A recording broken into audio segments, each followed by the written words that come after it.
반갑습니다. 삼국사기 삼국유사 원전으로 보는 부여 고구려 건국사 이야기를 계속 나누고 있습니다. 식민사학에 의해서 우리의 역사의 실체가 많이 가려져 있는데요. 그 원형을 찾아가는 프로그램이 바로 역설 프로그램입니다. 반갑습니다. 이완영입니다.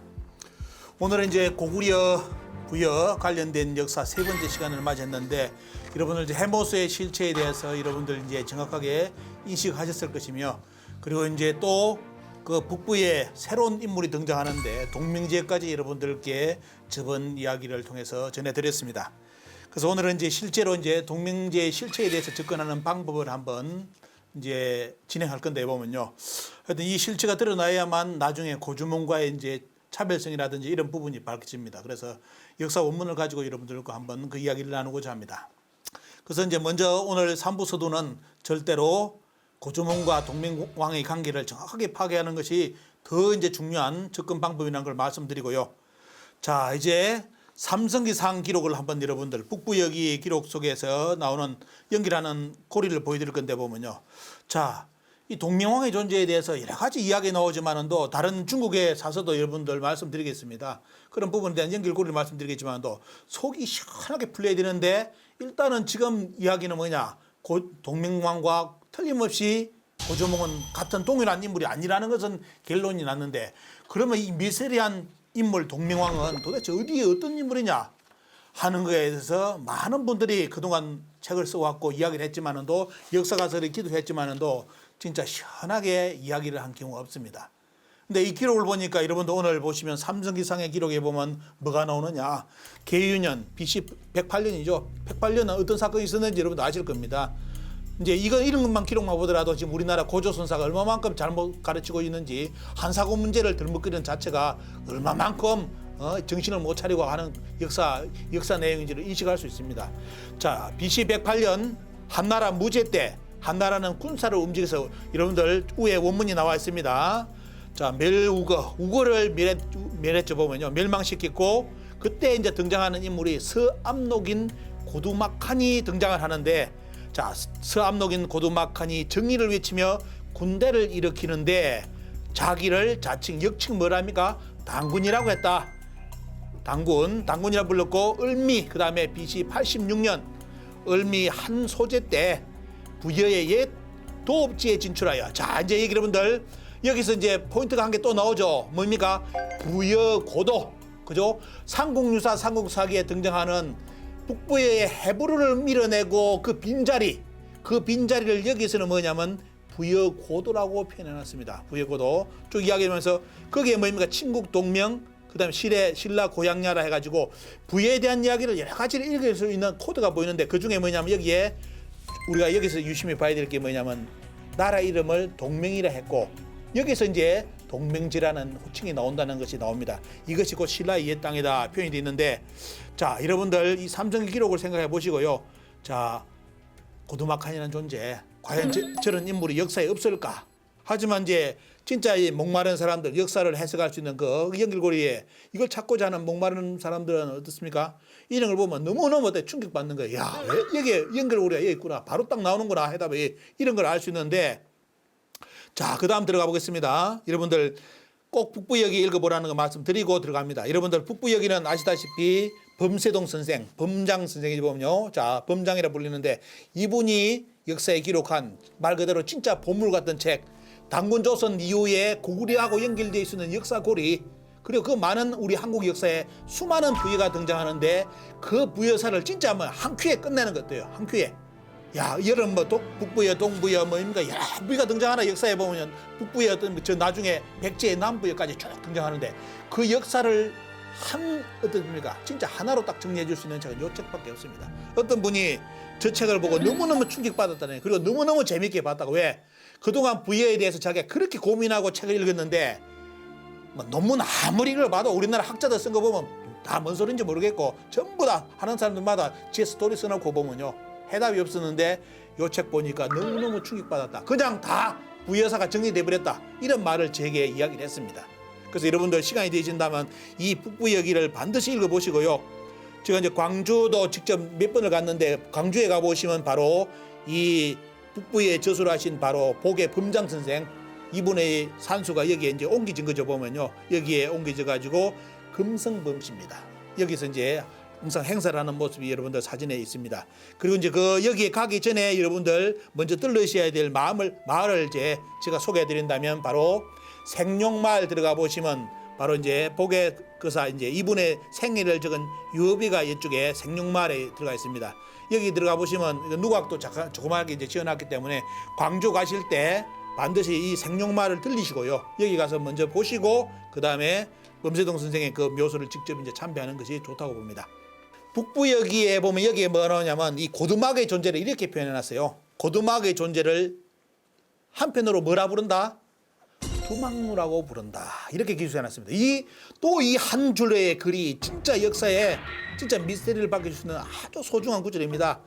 고두막 아무리 찾아도 잘 안 존재가 드러나지 않는데 그래서 어떤 분은 이 고두막을 어떻게 해석하는 게 여러 합니다. 여러 가지인데 자 고두막에 대해서 근데 그 고두막이 뭐다? 한편으로 뭐다?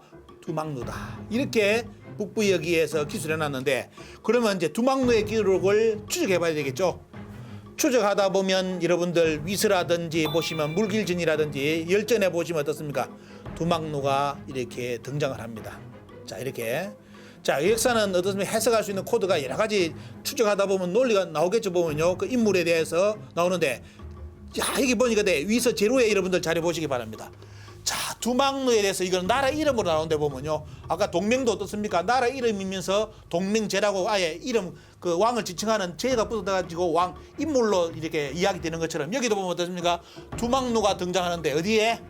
위서에 등장하는데 두막루국이라 나옵니다. 일명 또 우리 상고사 공부할 때 꼭 우리가 또 공부해야 될 게 물길에 대해서 물길 알죠? 물길에 대해서 그게 대해서 물길로부터 있는데 보면 북쪽으로 쭉 나가면서 나오는 나중에 보시죠. 무슨 구절이 나옵니까? 북부여지다 이렇게 나옵니다. 북부여. 이게 참 그런 게 뭐냐면 뭐 옳고 그름을 위치가 정확하게 옳고 그름을 떠나서 두막루와 더불어 등장하는 이름이 북부여가 등장한다는 것이 위서에 등장한다는 것이 이것이 중요한 이렇게 사서적 가치지 보면요. 그러면 이제 코드가 보이는 겁니다.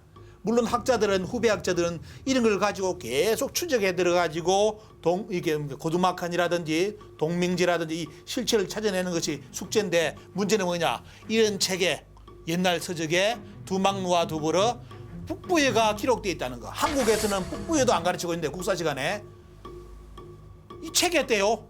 위서에 북부여가 나와. 그게 우리 지금 한국 역사 교육이 얼마만큼 개판인지 아시겠죠 보면요. 중국 사서에도 북부여 구분하고 있는데 우리나라 왜 사서에 동부여 북부여 구분도 못합니까? 그러면서 부여라고 해모수 뿌리도 안 가르치고 고주몽의 뿌리도 안 가르치는 나라가 그러면서 그거 고구려 역사라고 가르치고 있고 말이지. 여러분들 현실 보시기 바랍니다. 여기에 두막루 존재와 더불어 이제 북부여가 조명이 됩니다. 자 그러면서 또 보시면 물길전에 보시면 또 두막루에 대한 구절이 나오면서 또 다른 편에서는 어떻습니까? 그 이름이 살짝 바뀐 것이 나오는데 여기도 보면 어때요? 자 이름은 두막루에서 약간 다른데 또 어떻습니까? 또 언급된 것이 뭐냐면 북부여의 뭡니까? 요 글자가 뭡니까? 후예라는 뜻입니다. 후예. 자 두막루에 대한 존재를 또 뭡니까? 이런 표현으로 쓰면서 달미릅니까 보면? 자 이런 표현을 쓰면서 나중에 이것이 연결된 것이 뭐냐면 북부여의 후예라는 표현이 나와요. 그러면서 이제 고려에 연결되는 구절이 나오는데 자 저런 연결고리가 실제 이제 비밀을 풀 수 있는 코드입니다. 특히 아까 말씀드렸던 북부여에 여기에 기록된 이 구절 하나 고두막을 일명 뭐다? 두막루라고 하는데 문제는 뭐냐? 이 두막루를 추적하다 보면 위서라든지 여기에 보면 어때요? 북부여가 등장한다. 자 그래서 차번에서 보면 사서 공부를 열심히 해야 되는 이유가 뭐냐? 이런 거 구절 하나만으로도 이제 고두막한의 존재, 동명제의 실체가 드러나는구나 하는 것을 우리는 인식할 수 있습니다. 자 뒤에 넘어가고 있습니다. 자 논영에 나오면 자 후한의 사상가가 쓴 논영 부여의 동명왕편에 보면 이게 나오는 게 뭐냐면 이거는 뭐냐? 자 우리는 이제 알다시피 고주몽은 동명제죠. 고주몽은 동명제의 스토리는 뭐다? 엄니대소를 그릴 때 자라하고 고기가 떠올라가지고 건너갔다. 그런데 이상하게 여기는 뭡니까? 왕충이 있었던 이 논영의 부여 관련된 동명왕 이야기는 고주몽이 아닌 다른 동명왕 기록인데 그 동명왕과 기록이 현재 우리가 알고 있는 동명왕 기록하고 같이 되어 있습니다. 그러면 여기서 동명왕의 자라가 뭡니까? 엄니대수를 건넜다는 이 동명왕은 틀림없이 고주몽하고 다른 별개의 인물로 인식되어 있는데 왜 고주몽이 지금 고주몽 우리가 말하는 고주몽의 이 내용을 후세에 기록을 했을까? 이것도 우리는 이것도 과제입니다. 그렇죠? 문제는 뭐냐? 여러분들이 지금 보시는 이 기록은 동명성왕 고주몽 우리가 말하는 그때 기록이 아니라 그 다른 동명왕의 기록에 엄니대수를 그리면서 물고기 자라가 올라갔다는 기록이 따로 존재하고 있습니다. 그래서 어떤 분들은 뭐냐? 이 이야기를 나중에 고주몽 이야기에 고구려를 건국하면서 이 스토리 어떻습니까? 고주몽을 받쳐주는 스토리로서 과거의 동명왕 이야기를 고주몽에게 붙인 것이 아니냐 이렇게 또 접근하는 분이 있습니다. 그것도 일리가 있는 말이죠. 보면요, 옛날 역사의 인물을 대변할 때 뭔가 큰 그런 중요한 큰 스토리가 있지 않습니까? 그런 것을 특히 이제 또 고주몽을 나중에 보면 고주몽이 자신이 이야기했는지 몰라도 후세의 동명왕이라 평가했기 때문에 그래서 과거에 있는 동명왕 기록을 여기에 대한 아주 또 신비로운 이 이야기를 어떻습니까? 가져다 쓴 거 아니냐. 대신 여기 중요한 거는 뭐냐? 여기 보시면 어때요? 북위 탕리국악이라는 기록이 나옵니다. 자, 여기 중요합니다. 그래서 이 기록이 나오면서 동명왕 기록이 나오기 때문에 어때요? 자, 북위의 탕리국악에 대한 이야기가 나오면서 고주몽의 스토리가 쭉 나온다는 거. 근데 문제는 뭐냐? 북위 탕리국악은 고주몽이 아니라는 겁니다. 이 양반이 동명왕이라 불렀는데 또 우리는 여기서 뭐냐? 여러분들 오늘 공부하는 것을 이야기해 드리는데 우리가 이제 추적해야 될 고리가 뭐죠? 이제 두막루, 고두막은 두막루고 또 여기 보면 어떻습니까? 또 연결되는 고리가 뭐냐? 동명왕이 또 뭘로 등긴다? 탕리국악으로 연결되는 탕리국 왕으로 연결되는 고리가 다른 문헌에 논형에 등장을 합니다. 그죠? 그러면 이제 우리는 이런 식으로 해가지고 계속 그 문헌을 추적해 들어가는 거예요. 근데 앞에 보신 것처럼 북부위가 드러났습니다. 그죠? 두막루의 기록에 북부위가 연결됐다는 기록이 등장하고 있고 이제 다른 기록을 쭉 들어가다 보면 또 다른 이야기가 등장하겠죠. 자, 여기에는 이제 북부위 기록에 보시면 이거는 뭐냐면 말 그대로 이제 아까 이야기 나오는 거 시간에 대한 이야기 쭉 나오는데 이제 여기서도 보면 4세 당군 고르에 대한 기록이 나옵니다. 고르는 이제 우리가 꼭 알아야 될 게 뭐냐면 아까 이제 헤브루가 나오는데 보면 헤브루가 있고 그때 또 뭐냐면 우리가 이제 북부 얘기를 보면 이제 더 눈이 열리는 게 뭐냐면 그 헤브루의 뭐다? 헤브루는 나중에 쉽게 말하면 북부에서 쫓겨나는 존재잖아요. 원래 그 자리에 북부의 왕이 나오는데 누구냐? 바로 고르라는 존재가 4세 당군 북부의 네 번째 당군인 고르가 나오는데 나중에 어떻습니까? 동생이 이제 헤브루죠 보면요. 이런 연결고리가 뭐냐면 북부위기에 아주 시원하게 등장을 합니다. 등장을 하는데 문제는 여기 보시면 자 계윤년 BC 108년에 쭉 오면 한무제가 쳐들어와 가지고 우거를 멸하고 어떻습니까? 쉽게 말하면 이만의 손자 우거를 멸하면서 사곤을 설치했고 오면서 그 다음에 뭐냐? 거기서 만족한 것이 아니라 더 어떻습니까? 세력을 확대하기 위해서 이제 더욱더 동쪽으로 쳐들어오는데 그때 누가 일어났다 이게 보시면 고두막이 일어나 가지고 장이 홍병을 해 가지고 어떻습니까? 지금으로 말하면 의병을 일으켜 가지고 그 한무제의 어떤 한무제 유철 한유철입니다. 한무제 유철을 파괴를 가졌으면 쫓아냅니다. 쫓아내 가지고 이제 쉽게 말하면 승리를 하게 되죠. 그러면서 이제 나중에 보면 부여사에 등장하는 인물이 뭐냐? 4세 당군 때 고르 당군보다 더 주목받는 인물이 등장하는데 바로 고두막이라는 존재입니다. 칸이라는 왕이죠 보면요. 자, 고두막이라는 존재. 그래서 결국은 나중에 보면 이제 역사 스토리를 알면 시원하게 답변 나오는 것이 이 양반이 속된 말로 이제 스토리 아시겠죠? 이 양반이 북부의 당군은 고르였지만 어떻습니까? 한무제 유철한테 당하지를 못하는 거예요. 한무제가 우구를 멸하고 동쪽으로 어떻습니까? 북부위로 쳐들어오는 거예요. 그러다 보니까 막지를 못하니까 그때 누가 고두막칸이 일어나가지고 쉽게 말하면 의병을 일으켜가지고 한무제 대군을 물리쳐버립니다. 그러면 이제 인권이 어떻게 몰리겠죠? 인권이 북부의 당군 고르보다 어디로? 고두막칸으로 인권이 몰리기 시작합니다. 그러면 이제 어떤 스토리가 발생했는지 아시겠죠? 앞에 이제 스토리가 나오는 겁니다. 그 자리를 누가 달라고 했다? 고려가 찾아가고 있던 자리를 누가 달라고 했다? 나오겠죠 여러분들? 바로 고두막이라는 존재가 그 북부의 땅을 요구를 합니다. 도읍지를. 이제 이런 스토리를 알면 어때요? 야, 삼국유사 사기 두 가지 책의 비밀이 여기 있구나 하는 것을 아는데 이 스토리를 모르면 어때요? 평생 연불해도 안 보입니다. 평생 아무리 기대도. 자, 그래서 이거는 역사 원문을 보는 것이 중요하기 때문에 그래서 여기 보시면 어때? 자, 보십시오. 자, 그 고두막한이 자기가 아까 무슨 왕이랬죠? 동맹왕이라고 자기를 이제 이야기하는 거죠. 동맹국이라 이름도 오면서 동맹왕이라 칭하면서 어떻습니까? 사람을 보내가지고 구하는데, 자, 뭐느냐? 이 양반도 뭡니까? 배짱이 드드네요. 자, 해모수도 천재지자, 자기를 천재지자라 했죠. 천재지자를 했는데, 자, 고두막한도 누구한테? 앞에 그때 승리를 하면서 어떻습니까? 북부의 당군인 고루 당군한테, 네 번째 당군한테 뭐라고 보내느냐? 내가 천재의 아들이다 합니다. 천재. 원래 천재 아들은 누구예요? 해모수가 천재 아들이니까 그 개손도 전부 다 그 밑에 자손들도 천재지자죠. 그런데 이 양반이 고두막한이 어떻습니까? 한무제 대군을 물리쳤습니다. 그러면 한무제가 역사에 보면 거의 흉노한테 속된 말로 얼마나 쪽 많이 팔렸습니까? 전쟁해가지고 한무제가 중국 역사에 그렇게 강력한 존재인데도 어떻습니까? 흉노하고 그런 문제 때문에 속을 앓고 썩는 사람이거든요. 그런데도 역사에서는 이 구절 이후에 중국 첫 기록에 한 줄도 안 나올까? 이거는 한무제가 대패한 기록입니다. 대패. 그냥 흉노하고 싸우는 전쟁사 그런 차원이라면 그냥 썼을 수 있는데 나중에 한무제가 고두막한한테 패배를 하고 완전히 쫓겨나는데 이 기록은 말 그대로 사마천 사기에 아예 쓰질 않습니다. 이 기록을. 그래서 역사의 비밀이 숨겨졌는데 문제는 뭐다? 아까 앞에 보신 것처럼 역사 사세에는 이 고두막이라는 존재가 북부이라는 존재로서 역사에 여러 군데가 나오고 있다는 거. 이걸 우리는 주목해야 되죠. 사마천이가 사기에 안 썼다고 없는 게 아니라 왜?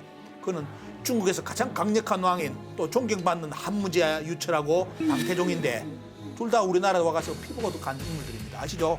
피본 인물이 중국인들이 가장 존경하는 그 강력한 왕 뭡니까? 역사 인물이 오늘 여러분 보시는 거 뭐냐? 이런 한무제도 어디에? 바로 고두막한한테 패배하고 간 인물이고 당태종도 고구려 침략해가지고 패배한 인물입니다. 그런 역사를 되도록이면 안 쓸라져 보면요. 근데 고두막한이 뭐냐? 자기가 천재라면서 뭐다? 뭐랍니까 보면 그 자리를 이제 자 그 자리를 달라 자리를 뭐냐? 내가 뭐다? 그 도업지를 얻고 싶다고. 그래서 뭐냐? 피하라. 이제 여기서 뭡니까? 이제 여러분 오늘 보시죠. 자, 그동안 숨겨졌던 천이라고 이야기했고 상제라고 표현했는데 그분들이 괜히 뒤집어 썼습니다. 하느님이 욕을 뒤집어 썼는데 실제로 여기 보니까 이 기록을 보면 어때요? 자, 고두막에게 헤브루한테 갑질한 인물이 누구다? 재상한테 꿈에까지 나다가 갑질한 인물이 고두막입니다. 고두막이라는 존재가 뭡니까? 여기 나오잖아요. 내가 그 도업지를 얻고자 하니까 피하라고. 그때 어떻습니까? 그래 나중에 피하는데 여기에서 피하라 하니까 나중에 어때요? 그 앞에 있던 고루왕이 뭡니까?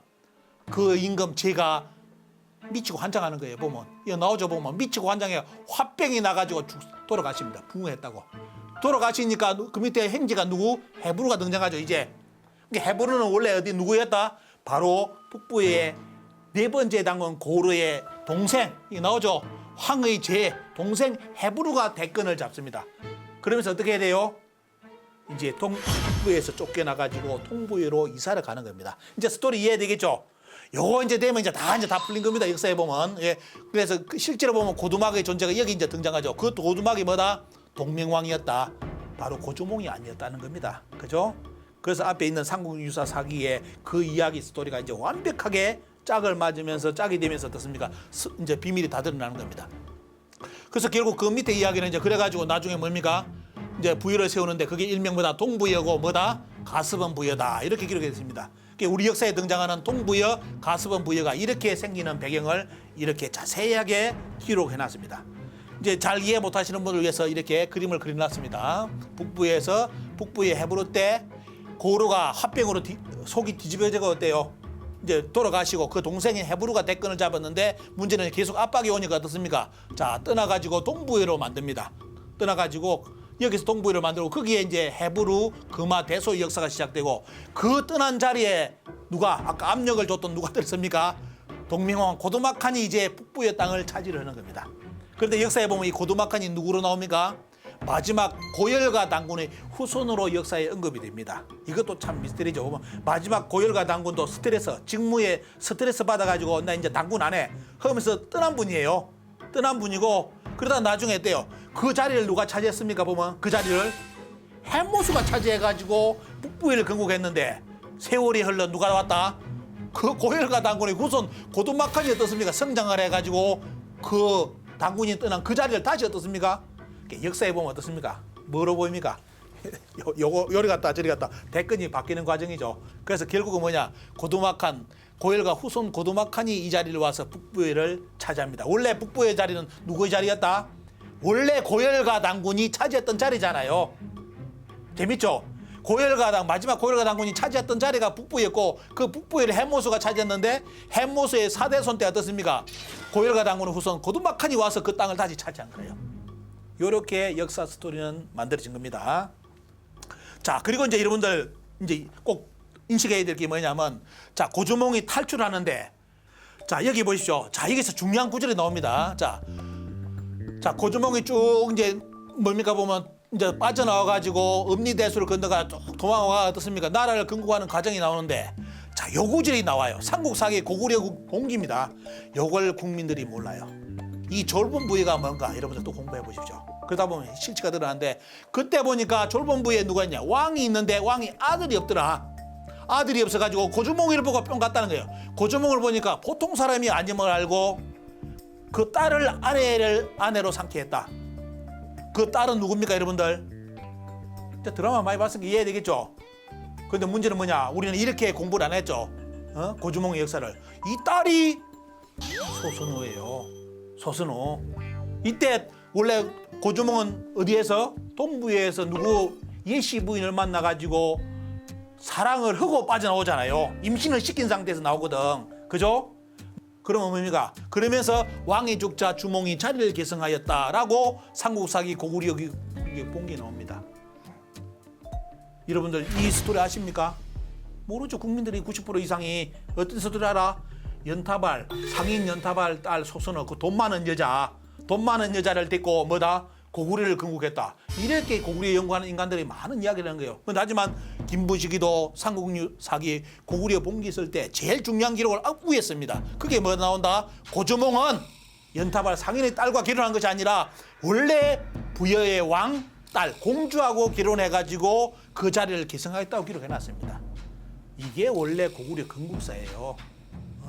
그러면 간판을 뭘로 바꿨다? 그 간판 원래 졸본부여면 졸본부여고 이 간판은 어떻습니까? 나중에 고주몽이 고구려로 바꿨다 이거예요. 왜 이런 역사 원문에 있는 거 안 가르칩니까? 우리나라 학자들. 그러면서 막장 드라마 하나 가르치지 말이. 연타발 상인의 딸 그런 식이나 가르치고 말이지. 우태까지 또 등장해가지고 뭐냐? 나중에 누구 비료온조가 아버지가 우태라고. 그래서 고주몽의 아들이 비료온조가 아니라고. 그건 이제 막장까지.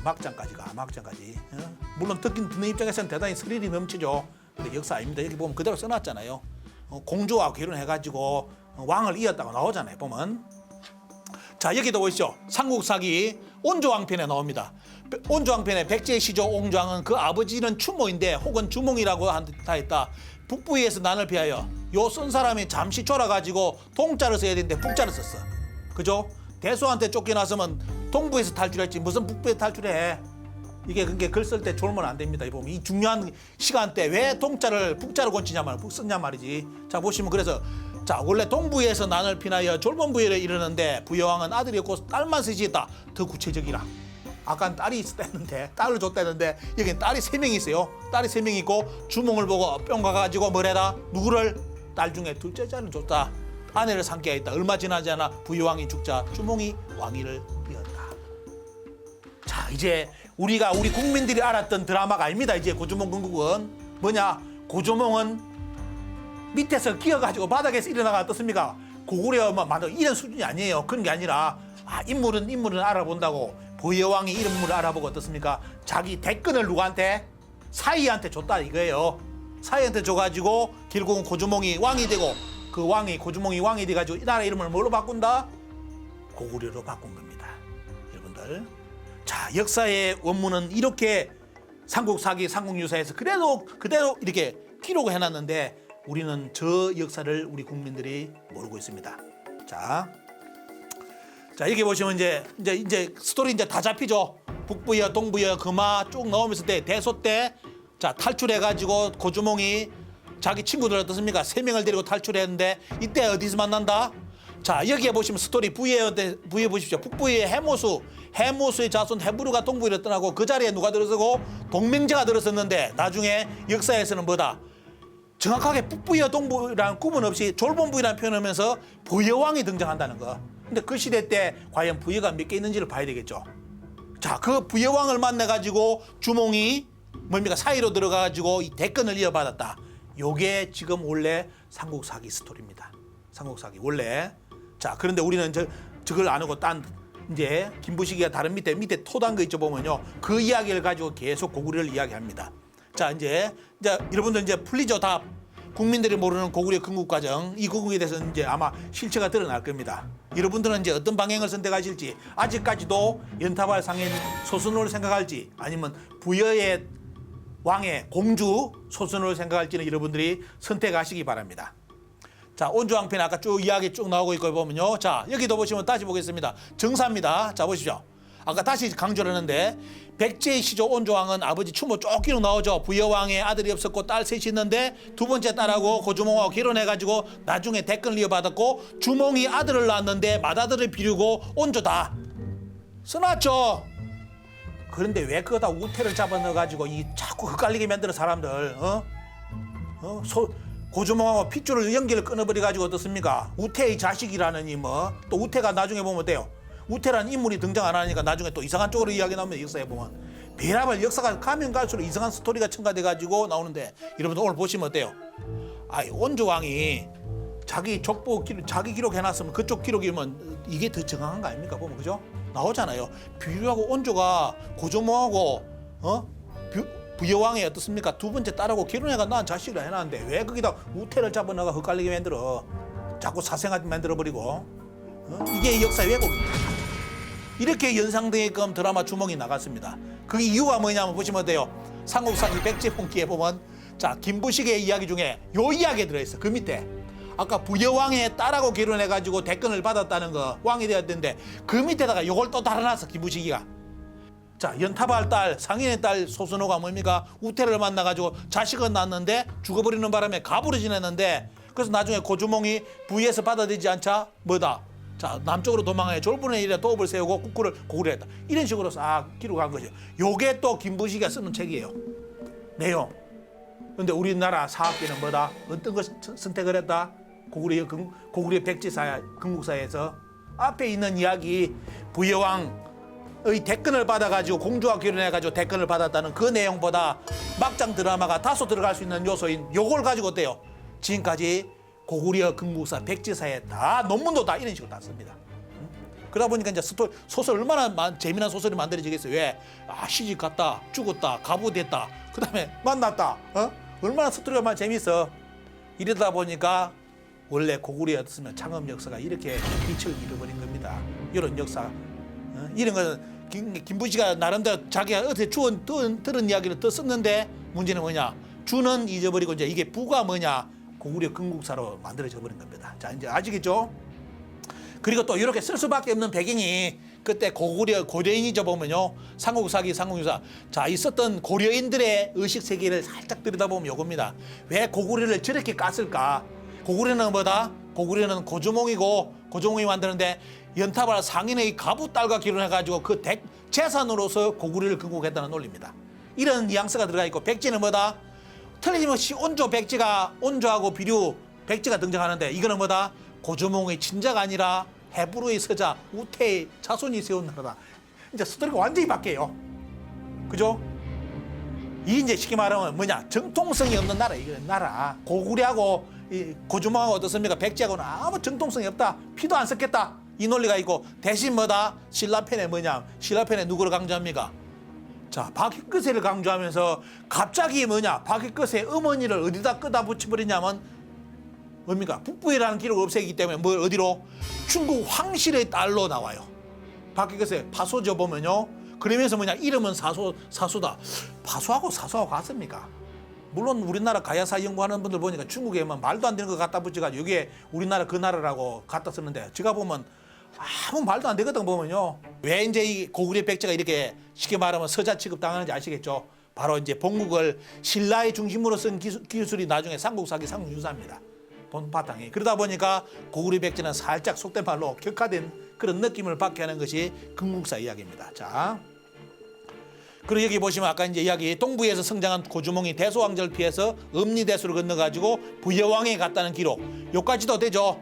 거기서 나중에 뭐다? 그 부여왕을 만나가지고 대권을 받고 뭐다? 거기서 고구려가 이제 시작되었다. 이제 요리 됩니다. 나오죠? 자, 요로서 때요. 이제 쭉 동맹제, 그 이전에 동맹제가 일어났고, 여기서 이제 우리가 포인트가 뭐냐면, 동맹제가 북부에 이렇게 일어났는데, 거기에 도읍을 세우고, 여기에서 고구려가 시작됐기 때문에, 여기서 뭘 유추할 수 있느냐. 바로 동맹제가 북부여를 이야기하고, 졸범주로 이야기했는데, 이 졸범부여가 속된 말로, 여기서 연결고리는 뭐예요? 고구려 시작점으로 말한다면 어때요? 북부여, 졸범부여, 고주몽으로 연결되는 고리가 등장합니다. 보이죠? 그래서 결국 뭐냐, 이 졸범부의 왕이라지만도 실제로는 누구를 만난 겁니까? 여기서 이 내용, 이 구절을 가지고 유출해 본다면 어때요? 고조몽이 갔던 것은 북부여였다 이겁니다. 북부의 왕을 만나서 거기에 사이로 들어갔다는 추적거리가 왜? 여기 동맹제가 등장하잖아요.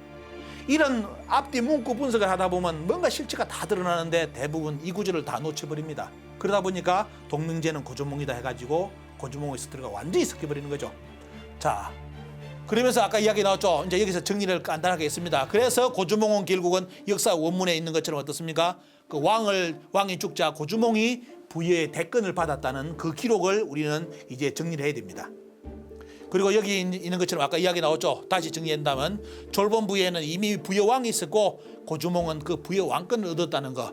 요게 이제 우리 국민들한테 앞으로 어필되어야 될 우리 고구려 건국사입니다. 자, 정리하면 요거 되겠죠. 보면요. 자, 동맹왕이 북부의 땅에 들어가는데, 자, 뭡니까? 해부를 몰아내고 어떻습니까? 거기에 북부에 들어가는데, 거기에 대해서 나중에 이것을 졸본부하고 연결돼 가지고 거기서 고구려의 시작점이 되는 거. 결국은 이 구절을 본다면 고조몽이 어디로 갔다? 동맹제가 들어갔던 이 자리에 들어갔다 이거하고 연결되는 고리입니다. 그죠? 요것만 찾아내더라도 우리는 어느 정도 그동안 막혔던 이 고구려사의 이제 어떻습니까? 뿌리 되는 북부여 이야기를 우리는 어느 정도 정리할 수가 있습니다. 그런데 이제 문제는 뭐냐? 여기 보시면 이제 잘 아셔야 될 게 아까 이야기했죠. 그런데 북부에는 자 다시 정리한다면 돼. 북부에는 뭡니까? 해모수의 후손이 쫓겨나고 바로 고열가 당군의 후손으로 이끌어지는 동맹왕 고도막한이 왕으로 들어온 것이라는 거죠. 자, 그래서 나중에 어떤 스토리가 나옵니까? 고주몽이 왜 국호를 다시 고구려로 세울 수밖에 없느냐 하는 배경이 또 형성되는 것도 요것 때문입니다. 왜? 자기 고향 땅은 차지해왔지만도 실제 고향 땅을 차지하고 있던 인물은 어떤 누구였습니까? 바로 해모수의 후손이 아니라 그죠? 누굽니까 보면 바로 고열가 당군의 후손 고두막한 그다음에 고두막한 아들이 땅을 차지하고 있던 데가 북부였어요. 거기에 사이로 고주몽이 들어갔기 때문에 속된 말로 계보가 틀립니다. 계보가 틀리기 때문에 고주몽은 왕권을 받았지만 어때요? 다시 자기의 새로운 어떻습니까? 역사의 과업을 선포할 그런 위치에 놓여 있는 겁니다. 그래서 결국은 나중에 뭐냐? 이 부의 호칭을 버리고 고구려를 내세울 수밖에 없는 배경이 형성됩니다. 자, 이런 이야기가 이제 스토리를 만든다면 아까 이야기했던 이 부분 이야기를 여러분들 잘 정리를 해보시기 바랍니다. 이 정도 이제 정리되면 여러분들 이제 스토리 다 만들어졌죠. 동맹왕의 이제 실체가 드러나면 동맹왕과 그 다음에 이제 고주몽이 쫓겨나는 장면, 동부에서 쫓겨나가지고 어떻습니까? 부여왕을 찾아가는데 그때 부여는 어디다? 졸본부여를 표현했지만 어떻습니까? 나중에 뭐다? 실제로 그 큰 부여는 누가? 바로 북부여 땅이었다. 거기서 왕을 만나서 사이로 들어가지고 대권을 받는 그런 배경이 원래 김부식이가 삼국유사에 틀림없이 첫 구절로 기록해놨는데 우리 국민들이 알고 있는 것은 뭐다? 김부식이가 그 다른 구절에 붙인 그 구절 우태 이야기라든지 가부 소선호, 연타발 소선 뭡니까 보면 딸 소선호 이런 식의 그 역사 드라마만 그 부분만 주목되다 보니까 돼요. 원래 고구려 건국사를 잃어버렸다. 이게 뭐냐? 부여를 개성해가지고 고구려가 나왔다는 이 내용은 우리 역사에서 사라진 이유가 바로 여러분들 오늘 보시면 이 원래 역사 원문을 가르치지 않았기 때문에 그래서 오늘은 여기까지 정리하시면서 이제 여러분들 다음 시간 기대해 주시고요. 아마 이제 재밌죠 보면요. 재밌을 겁니다 보면. 저도 여기까지 파헤치는데 시간 많이 걸리고 머리 엄청나게 싸맸습니다. 그러다가 이제 연결고리가 보이는 거 해가지고 그 제가 이해하는 수준에서 오늘 정리해가지고 여기까지 말씀드리고요. 다음 시간에 이제 소선호 고조몽과 소선호의 만남 그 역사적인 그 만남을 조명하는 시간을 갖도록 하겠습니다. 감사합니다.